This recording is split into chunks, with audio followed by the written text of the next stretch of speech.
జ్యోతిష్య శాస్త్రం ప్రకారం ఈ డిసెంబర్ 16వ తేదీ సోమవారం రోజున తులారాశి వారు ఎటువంటి శుభ అశుభ ఫలితాలను పొందుతారో తెలుసుకోవాలంటే ఈ వీడియోని స్కిప్ చేయకుండా పూర్తిగా చూడండి. అలాగే తప్పకుండా మా ఛానల్ని సబ్స్క్రైబ్ చేసుకోండి. ఈ డిసెంబర్ 16వ తేదీ సోమవారం రోజున తులారాశి వారు అద్భుతమైన శుభ ఫలితాలను పొందబోతున్నారు అని ఘంటాపథంగా చెప్పవచ్చు. ఈ రోజున తులారాశి వారు చాలా ఆనందంగా ఉత్సాహంగా ఉంటారు. వీరి మనసు సంతోషంతో ఉరకలు వేస్తుంది. కుటుంబ సభ్యులతోటి బంధుమిత్రులతోటి సరదాగా కొంత సమయాన్ని కాలక్షేపం చేస్తారు.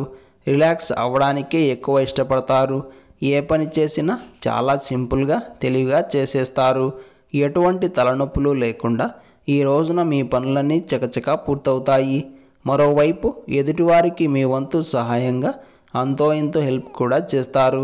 పక్క వాళ్ళ గురించి ఆలోచించి వాళ్ళ మనసును గెలుచుకుంటారు. గతంలో మీకు సహాయపడిన వారిని గుర్తుపెట్టుకొని వారి సహాయాన్ని మర్చిపోకుండా ఇప్పుడు మీరు వాళ్ళకి హెల్ప్ చేస్తారు.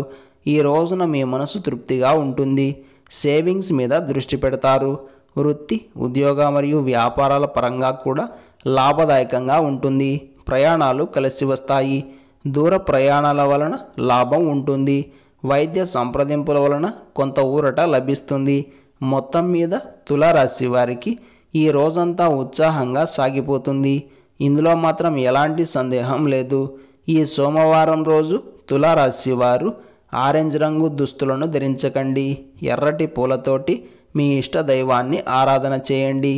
ఈ సోమవారం రోజున ఉన్నటువంటి దివ్యమైన తిథి పాడ్యమి.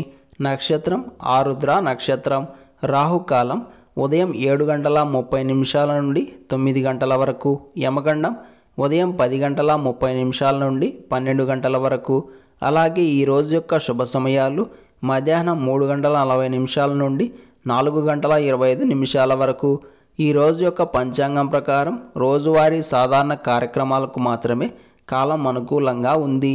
ఈ సోమవారం రోజు మీరు చేసే పనులు విజయవంతం కావాలన్నా, ఎటువంటి ఆటంకాలు ఇబ్బందులు లేకుండా ఉండాలన్నా మీకు దగ్గరగా ఉన్న శివాలయానికి వెళ్ళి స్వామివారిని దర్శనం చేసుకుని తీర్థ ప్రసాదాలను స్వీకరించి ఆ తరువాత దినచర్యను ప్రారంభం చేయండి.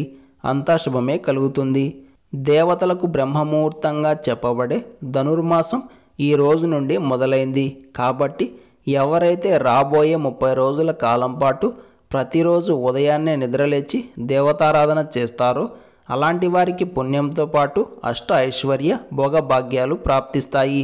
మరీ ముఖ్యంగా శ్రీమన్నారాయణుని ఆరాధన చేస్తే ఇంకా విశేషమైన శుభ ఫలితాలను పొందుతారు. ఈ మాసమంతా విష్ణు సహస్రనామ స్తోత్రం పారాయణ చేసిన వారికి విష్ణు సాహిత్యం ప్రాప్తిస్తుంది.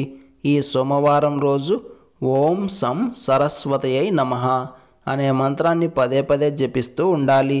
ప్రతిరోజు ఇలాంటి ముఖ్యమైన సమాచారం పొందడానికి వెంటనే మా ఛానల్ని సబ్స్క్రైబ్ చేసుకోండి.